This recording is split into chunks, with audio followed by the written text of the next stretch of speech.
के लिए। और एक निवेदन है, जो यहाँ पे आजादी के बाद में एक गांव है ग्राम उटीटाना, जहाँ तक आज दिन तक सड़क नहीं बनी है साहब, बरसात के समय में उस गांव का आवागमन बंद हो जाता है। इसलिए आपसे विशेष निवेदन है कि उस गांव को, उस राजस्व गांव को ग्राम पंचायत मुख्यालय से जोड़ने के लिए आप PWD से उस सड़क को अनुमोदित करवाए। बहुत बहुत धन्यवाद पायलट साहब, आपसे निवेदन है।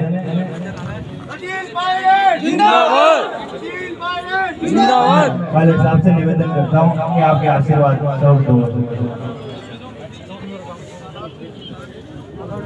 बहुत बहुत धन्यवाद पायलट साहब। लक्ष्मण दाता जी, लग जाएगी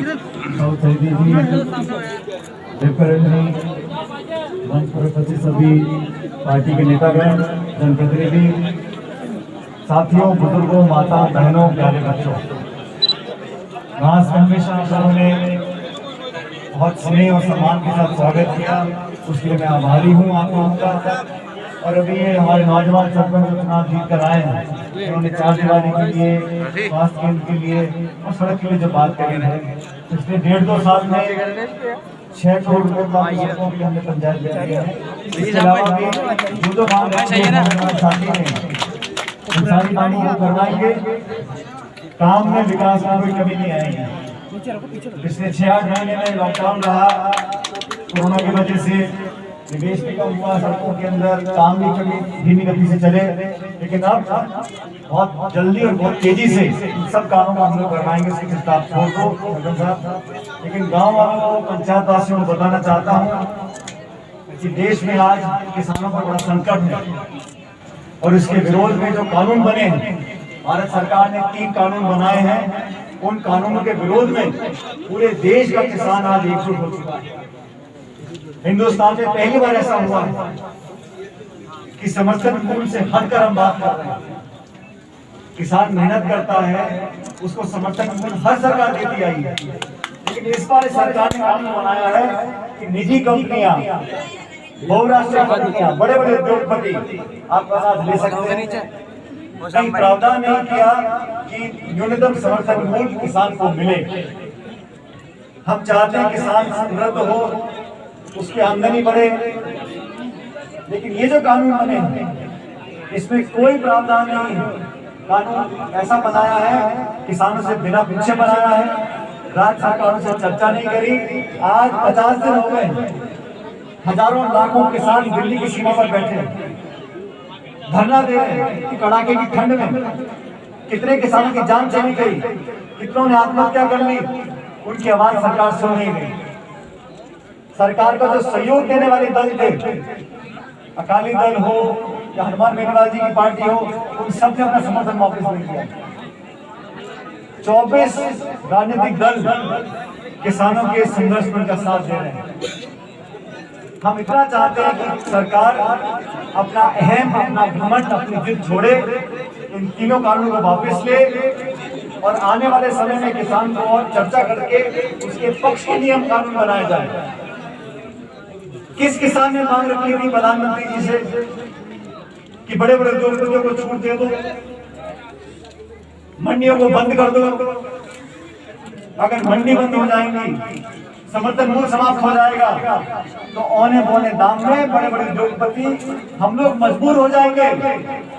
हम लोग मजबूर हो जाएंगे अपनी फसल को बेचने के लिए, क्योंकि गिने चुने 2 जानवर होंगे और आपस में बड़े बड़े उद्योगपति आपस में चर्चा कर लेंगे, तो जो दाम वो तय करेंगे उस दाम पे आपको बेचना पड़ेगा। ये कहते हैं कि छोटा किसान देश में कहीं भी अपना अनाज बेच सकता है, आज भी वो रोक नहीं है, लेकिन 4 बोरी अनाज लेके टोंका किसान जाएगा कलकत्ता, बंबई, कहाँ रहेगा, क्या खाएगा, कौन खर्चा उठाएगा, और खरीदने वाले ने पैसा नहीं दिया तो कानूनी को प्रावधान नहीं है। वहां के एजेंट के पास जाओ, वहां के कलेक्टर के पास जाओ और फिर आप चक्कर काट करो। बड़े बड़े उद्योगपतियों से उनका सामना करने के लिए 2 बीघे का किसान कर सकता है उनका सामना। कलेक्टर, एसडीएम किसी और प्रदेश के किसान की बात सुनने वाला है? ये जो मानसिकता है, जो सोच है, ये किसान विरोधी है। तो दिल्ली में जो सरकार बैठी है, उसमें कोई किसान का हितैषी नहीं है। किसान का दुख दर्द समझने वाला कोई व्यक्ति उस सरकार में मौजूद नहीं है, इसलिए ऐसा काला कानून बना है। उस कानून के विरोध में पूरे देश में आज मुहिम चली है और मुझे पूरा विश्वास है जब देश का किसान कोई बात मान लेता है तो बड़ी बड़ी सरकारों को अपना सर झुकाना पड़ता है। और हमारे देश के किसान ने संकल्प लिया है, हमारा दल, हमारी पार्टी उस मांग के साथ है और इसलिए पूरे प्रदेश और देश में हम जाकर जागरूक कर रहे हैं किसानों को।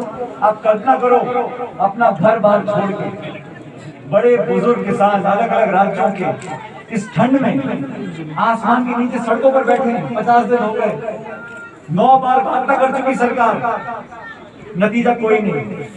अरे जिद क्या है, मजबूरी क्या है, क्या व्यवस्था है आपकी? आप कानून वापस नहीं ले रहे हो। इन कानून से किसका भला होगा बताने को तैयार नहीं है।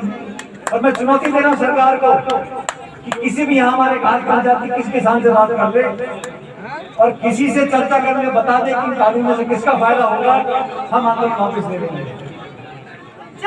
हमारा दायित्व आने वाली पीढ़ियां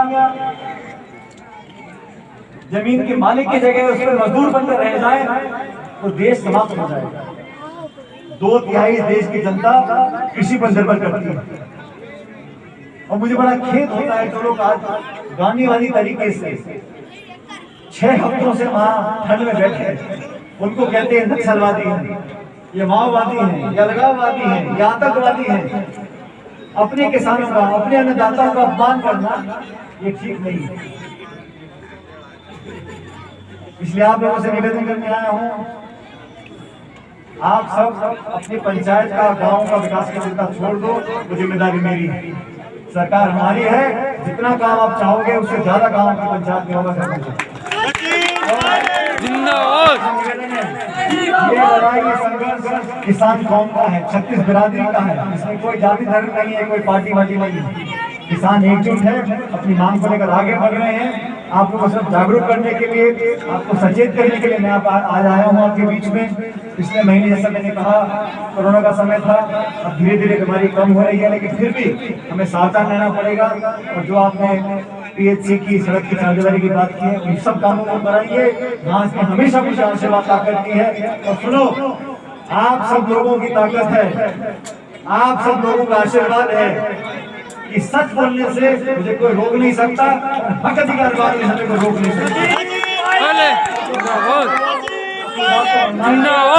सही होगा, उस रास्ते पर चलेंगे, किसानों, गरीबों और काम वालों के प्रति समर्पित रहेंगे। आप लोगों को गणेश भगवान का पूजा करेंगे और ऊपर वाले ने चाह, भगवान ने चाह तो जितना भी आप काम चाह रहे हो उससे ज्यादा विकास आपके क्षेत्र में कराएंगे। आप सबका मैं तहे दिल से बहुत बहुत धन्यवाद देना चाहता हूँ। बहुत बहुत शुक्रिया। राम राम साहब।